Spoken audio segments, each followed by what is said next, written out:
এত মজাদার একটা খিচুড়ি রেসিপি বলবো যে এটা একবার খেলে আপনি আর কোনো ধরনেরটাই খেতে চাইবেন না। প্রথম এখানে সব ধরনের মশলা বেটে দিয়েছে। দ্বিতীয়ত এখানে মুগ ডাল এবং মসুর ডাল মিক্স করে তারপর একটু ভেজে নেওয়া হয়েছে। তারপর মুরগির মাংস যেগুলো ছোট ছোট পিস করে কাটা ছিল এগুলোকে ভেজে নেওয়া হয়েছে আলাদা করে। খুব সুন্দর করে কিন্তু সবগুলো জিনিস ভেজে নিচ্ছে, আর এর সাথে আলুও ভেজে নেওয়া হচ্ছে। এবার শুরু হবে আমাদের রান্নার প্রসেস। কুচি করা আদা দিয়ে দিয়েছে, তারপর দিয়ে দিয়েছে দারুচিনি, এলাচ, সাদা গোলমরিচ এবং পেঁয়াজ কুচি। এগুলোকে ভালোভাবে ভাজা হয়ে গেলে তার মধ্যে কিন্তু ভেজে রাখা মুগ ডাল এবং মসুর ডালটা দিয়ে দিয়েছে। এবার ভালোভাবে এটাকেও একটু ভেজে নিবে। আদা রসুন বাটা, পেঁয়াজ বাটা, জিরা বাটা সবকিছু একসাথে দিয়ে ডালের সাথে ভালোভাবে মিক্স করে তার মধ্যে একটুখানি পানি দিয়ে দিয়েছে এবং দিয়ে দিয়েছে হলুদ মরিচ পরিমাণ মতো। তারপর ভালোভাবে কষিয়ে নিয়েছে। এরপর এর মধ্যে দিয়ে দিয়েছে কাঁচামরিচ এবং ভেজে রাখা মুরগির মাংস এবং আলুর টুকরোগুলো। এটাকেও কিছুক্ষণ কষানোর পর এটার মধ্যে পরিমাণ মতো ঝোল দিয়ে তার মধ্যে কিন্তু ভাতের চাল দিয়ে দিয়েছে। হ্যাঁ, এই খিচুড়িগুলো কিন্তু আমরা ভাতের চাল দিয়ে রান্না করব, তবে এগুলো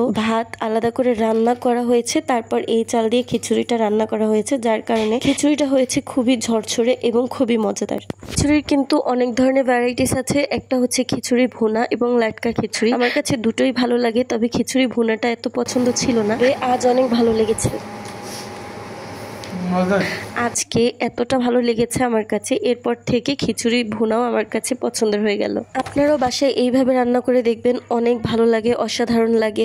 একসাথে রান্না করার থেকে এইভাবেই মজা লাগে।